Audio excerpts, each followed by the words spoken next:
لیکن زما د اواز چې کوم ځای ته هم رسي او وې رسوي د اواز هغه حافظانو ته زه د قرآن سناولو خلاف یم د هغه حافظانو، بلکې زه به ویم چې دته به د قرآن او د مونځ هم خیرې کوي. هغه حافظان چې نه د هغه په خبره باندې په الفاظو په قرات باندې څوک پوهېږي او دوی په خپل هم نه پوهېږي، خو صرف لګیا دی او دومره په تیزۍ سره وایي چې شاته کم فاتح دی دله لقمه ورکوي، هغه ته هم پته نه لګي چې ده څه ووایي، هغه یې پوهه کړي چې که زه غلط هم شم خو ته څه وایه ما زه به روان یم چې صرف دا ختم پوره کړو. نو دا هغه خلک دي چې قرآن مجید په دې خلکو باندې لعنت ویلی دی. ته خو د قرآن بې حرمتي کې دومره په تیزه تیزه باندې لګیایې، دومره په زوره زوره باندې لګیایې چې څوک پې پوه هم نشي چې ته څنګه قرآن وایي. نو قرآن مجید هغه حافظانو پسې ویل پکار دي چې کوم حافظان د قرآن صحیح تلفظ ادا کوي، د خلکو منځونه نه خرابوي.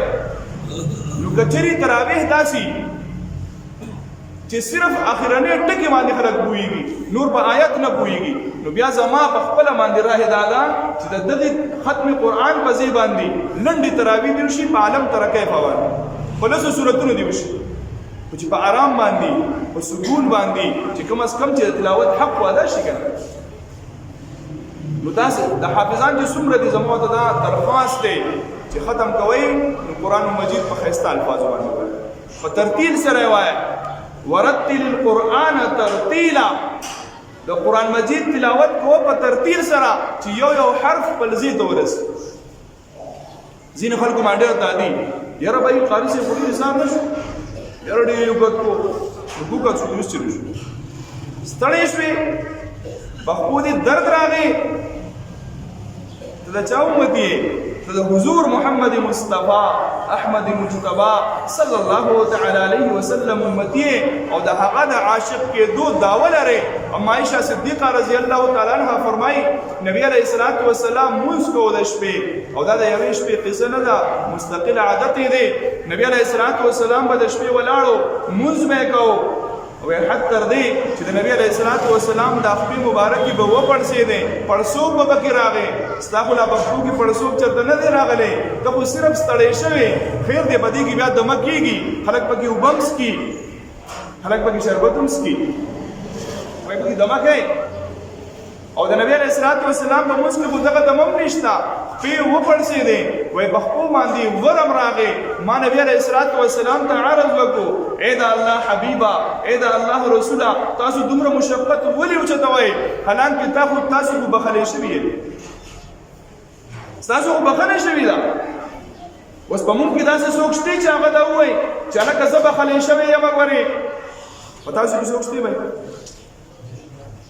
بھائی مونږ خو دا نه شوي دي، مونږ خو دا نه شوي دي چې مونږ بخلی شوي یو، هېڅ پته نه لګي چې زمونږ نه دا ساه په کوم حالت کې وځي، مرګ رانه په کوم حالت کې راځي. او نبی علیه الصلاة والسلام هغه بخلی شوي دی، جنتونه په انتظار دي، الله یې د ملاقات شوقین دی. او څه وایي؟ وایي عایشې وایي ولې زه د الله تعالی شکرګزاره بنده جوړ نه شم؟ نو آیا زه د نبی علیه الصلاة والسلام نه هم اوچت یم؟ زما د وجود دونه نازکه دی، د نبی علیه الصلاة والسلام د وجود نه هم نازکه دی. خیر دی ته لږ مشقت برداشت کا، لږ تکلیف برداشت کا، په دې باندې ستا دپاره اجر دی. اجر یې څه دی؟ نبی علیه الصلاة والسلام فرمایل من قام رمضان ایمانا و احتسابا غفر له ما تقدم من ذنبه، او کما قال النبي صلی الله تعالی علیه وسلم. دومره ښایسته حدیث. مونږ ټول په دې فکر کې وو که نه چېر الله معاف کړي، مونږ ټول په دې فکر کې وو که نه که چېرې الله معاف کړي بس جدا پټه احسان. زه خو زه د خپله خبره کوم، زه هېڅ نه غواړم که سر اوبر مې پرېږدي که نه، که الله رب العزت مې سر اوبر پرېږدي چې ځای نه دې څه راکوي او نه دې څه عالم خو چې معاف مې کړي، چې زه ورته خوشحاله یم. زه دې خبرې ته خوشحاله یم چې الله وفرمایي چې ما معاف کړي، بس هېڅ دې هم نه راکوي، خو چې صرف د خپل عذاب نه په عمل کړي، دا به د الله رب العزت غټ احسان یې په مونږ باندې.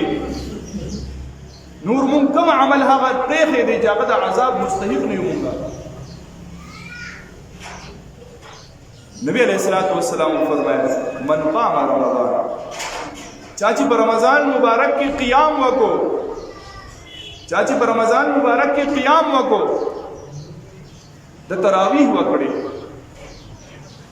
ایمان او احتسابا ایمان به همشته چې او دا کم قیام ما وکړو دامي چا د پاره وکړو د الله د پاره مې وکړو او احتسابا او د ثواب امید همشته چې الله رب العزت په دې مال اجر او ثواب راکړي نو د دې کس د پاره نبی علیہ الصلوۃ والسلام فرمایي غفر له ما تقدم من ذنبه د کم کړي شوی ګناهونه دي غفر له ما تقدم من ذنبه د دینه مخکې چې څونه ګناهونه کړی دي الله رب العزت په دا ټول ګناهونه